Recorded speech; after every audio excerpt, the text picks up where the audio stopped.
விடாமுயற்சியோட review எல்லாருமே பார்த்துருப்பீங்க.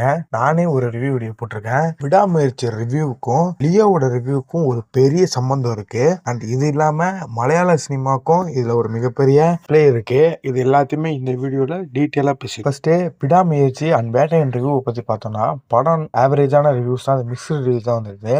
காரணம், எதிர்பார்த்து போன ஒரு மெயின் விஷயம் அங்க இல்ல. 2 வருஷம் கழிச்சு அஜித் குமார் படத்தை பார்க்க போறவங்களுக்கு செலிப்ரேட் பண்ற மாதிரி பெருசா அங்க ஒண்ணுமே இல்ல.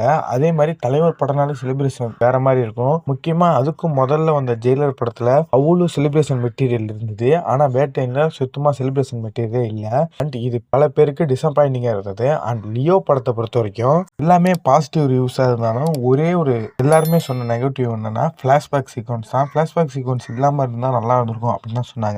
அண்ட் இதுக்கு அந்த படத்தோட டைரக்டர் லோகேஷ் கனகராஜ் சொன்ன விஷயம், எனக்கு அந்த படத்தை செல் பண்ணும், எனக்கு செல் பண்ணா அது செலிப்ரேஷன் மெட்டீரியல் ஏதாவது இருக்கணும், அது வைக்கிறதுக்கு படத்துல ஸ்டோரியில எங்கேயுமே இடம் கிடையாது, அதனால பிளாஷ்பேக்ல வச்சு அதுல ஒரு சாங் ஃபைட் வச்சு அது செலிப்ரேஷன் மெட்டீரியலா மாத்தணும், அதுக்காக மட்டுமே தான் பிளாஷ்பேக் வச்சேன் அப்படின்னு அவரே ஒரு இன்டர்வியூல சொல்லியிருந்தாரு. ஸோ பெரிய ஹீரோ, முக்கியமா சூப்பர் ஸ்டார் தளபதி விஜய், அஜித் குமார் இவங்க மாதிரி மூவி பண்றவங்களுக்கு செலிப்ரேஷன் மெட்டீரியல் கண்டிப்பா தேவைப்படுது. வச்சாதான் படம் நல்லா இருக்கிற மாதிரி நமக்கு ஃபீல் ஆகுது. அதுவே மலையாள சினிமா எடுத்துட்டோம்னா, இங்க எப்படி இவங்க டாப் ஸ்டார்ஸா இருக்காங்களோ அங்க மோகன்லால், மம்முட்டி மாதிரியானவங்க, இங்க எப்படி இங்க உள்ளவங்களுக்கு ஃபேன் பேஸ் இருக்கோ அங்கேயும் அதே மாதிரியே இந்த ஹீரோஸ்க்கு ஃபேன் பேஸ் இருக்கு. ஆனா அங்க உள்ள எல்லா ஃபேன்ஸுமே மெச்சூரான ஃபேன்ஸ் அப்படின்னு சொல்லிடலாம். பிகாஸ் இப்போ மம்முட்டி வந்து ரோஸ் பெசாக்கோ அப்படின்னு ஒரு படம் நடித்தார் அப்படின்னாலும், இல்லை டாமினிக் அண்ட் லேடிஸ் பர்ஸ் படம் நடித்தார் அப்படின்னாலும், ரெண்டுத்துக்குமே எக்ஸ்பெக்டேஷன் ஒரே மாதிரி தான் இருக்குது.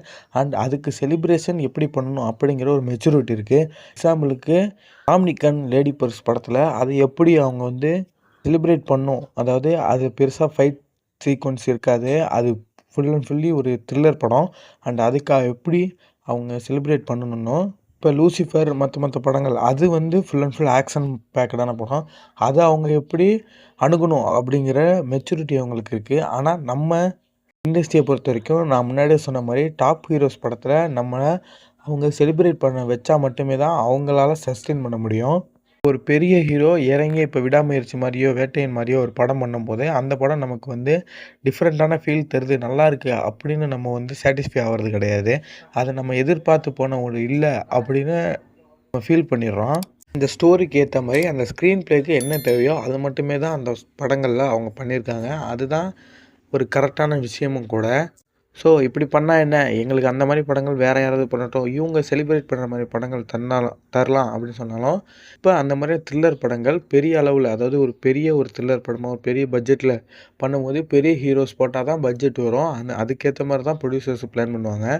இப்படி அவங்க பண்ணாமல் தள்ளி போகிறதுனால, வேற ஒருத்தவங்க பண்ணுறதுனால பட்ஜெட் அதிகமாகாது. இன்னும் சொல்ல வேண்டிய கதைகள் பல கதைகள் இருக்குது, அது சொல்லாமலே போவோம். ஒவ்வொரு ஹீரோஸுக்கும் அவங்க ஃபேன் பேஸ் இருக்கட்டும். ஆனால் அந்த ஃபேன் பேஸ் ஒவ்வொரு படத்துக்கு ஏற்ற மாதிரி தங்களை மெச்சூர் பண்ணிக்கலாம். அதாவது நம்ம ஃபாலோ பண்ணுற ஒரு ஹீரோ இந்த மாதிரி ஒரு படம் பண்ண போகிறாரு, இந்த மாதிரி படத்தை நம்ம இப்படி தான் பார்க்கணும் அப்படின்ற ஒரு மெச்சூரிட்டியை நம்ம க்ரோ பண்ணிக்கலாம். நம்மளுக்கு இப்போ ஒரு ஹிந்தி டைரக்டர் ஒரு இன்டர்வியூவில் சூப்பர் ஸ்டாரை பற்றி பேசும்போது கூட சொல்லியிருந்தாரு, ப்ரமோஷன் இல்லைன்னா இவ்வளோ நாள் சூப்பர் ஸ்டாரை இங்கே இருக்க முடியுமா அப்படின்னு தெரியல, அவர் எப்படி ஆக்ட் பண்ணுவார்னு எனக்கு தெரியாது, இந்த மாதிரியான விஷயம்லாம் சொல்லியிருப்பாரு. அண்ட் சூப்பர் ஸ்டாரை பொறுத்த வரைக்கும் ஒரு நல்ல ஆக்டர் தான். அவருக்கு தெரியாததுக்கான காரணம், அவர் அதிகமாக பார்த்தது சூப்பர் ஸ்டாரை ஸ்லோ மோஷனில் நடந்து வந்து ஒரு பின்னாடி ஒரு மாசான பிஜிஎம் போட்டு தான் அவர் மேக்ஸிமம் பார்த்துருக்காரு. இதுக்கு காரணம் அவர் இப்போ பண்ணுற மொத்த படங்களும் அப்படி தான் இருக்குது. இதுக்கு காரணம் அவரோட ஃபேன் பேஸ், சூப்பர் ஸ்டாரோட ஃபேன் பேஸ் தான். அவர் வேட்டையின் மாதிரி ஒரு படம், ஒரு த்ரில்லர் படம் மாதிரியோ ஒரு கரண்ட் அஃபேர்ஸ் பற்றி பேசுகிற படம்னும் போது அதை வந்து இது வந்து நல்லா இல்லை அப்படின்னு சொல்லிட்டு நெகட்டிவ் ரிவ்யூ அல்லது மிக்சடு ரிவ்யூ கொடுத்துட்றோம். அண்ட் ஒரு இண்டஸ்ட்ரியாக பார்க்கும்போது மல்டிபிள் ஸ்டோரிஸ் இல்லை, ஒருத்தருக்கு ஒரே மாதிரி படங்களை பண்ணும்போது அவருக்கு அதுக்கேற்ற மாதிரி டெம்ப்ளேட் ஆகிடுவார். இந்த மாதிரி பல ஹீரோஸ்க்கு டெம்ப்ளேட்ஸ் இருக்குது. அந்த ஹீரோ அந்த டெம்ப்ளேட்டை விட்டு புதுசாக ஏதாவது பண்ணணும்னு நினச்சா அந்த படம் ஓடாது அப்படிங்கிறது எல்லாரோட இதுவாகவும் இருக்குது. முக்கியமாக ப்ரொடியூசர் அண்ட் ஏன் அந்த ஹீரோக்கே அந்த மாதிரி இருக்குனால மற்ற டிஃப்ரெண்ட் ஸ்டோரி அப்ரோச் பண்ணுறதை குறைச்சிட்டு ஒரேயான ரிப்பீட்டடான டெம்ப்ளேட்ஸ்குள்ளேயே அவங்க இருந்துருவாங்க.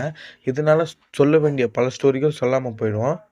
ஸோ ஒவ்வொரு படத்துக்கும் ஒவ்வொரு மாதிரியான ஸ்டோரி லைன்ஸுக்கும் ஒவ்வொரு வகையான செலிப்ரேஷன் அந்த அணுகுமுறை இருக்கும்.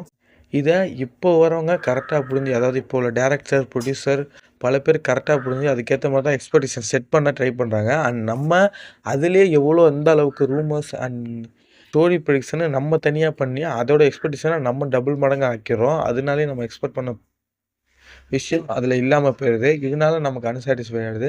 இதுக்கப்புறம் ஒவ்வொரு படத்தையும் எப்படி செலிப்ரேட் பண்ணி எப்படி அணுகணும் அப்படிங்கிற ஒரு மெச்சூரிட்டியை நம்ம வளர்த்துப்போம். இந்த மாதிரியான டிஃப்ரெண்ட்டான கண்டென்ட்ஸ்க்கு நம்ம சேனலை சப்ஸ்கிரைப் பண்ணிவிட்டு இந்த வீடியோக்கு லைக் பண்ணி உங்கள் ஃப்ரெண்ட்ஸ் அண்ட் ஃபேமிலிக்கு இந்த வீடியோ ஷேர் பண்ணிடுங்க. ஸ்டோரி